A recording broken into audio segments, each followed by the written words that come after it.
पहिल्या षटकाचा खेळ समाप्त झालाय. धावा आहेत त्या 2. दुसरं षटक.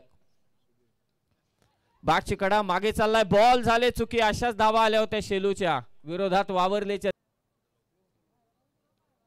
खराब चेंडू आणि त्याचा खरपूस समाचार घेतलाय तो शंकर कोंडेने. फुलभोईर त्यांचं देखील महत्वाची साथ या स्पर्धेसाठी.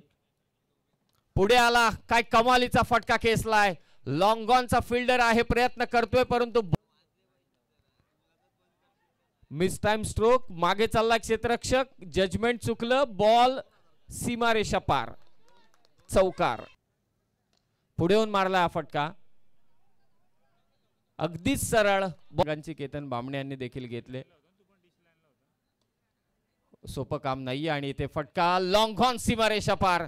ताकद झोकून दिली या फटक्यावरती. कॉमेंट्री सोपी होऊन जाते परंतु स्टेज हँडलिंग हे खूप कठीण काम आहे. आडव्या बॅटने मिड विकेटला आणखी एक शंकरचं तांडव नृत्य. नचरा सलग 2 षटकार मारले शंकरने. आणखी एक सलग 3रा षटकार शंकरचा. फटका इथे फटका खेचलाय. मिड विकेटला बॉल चाललाय सीमारेषा पार.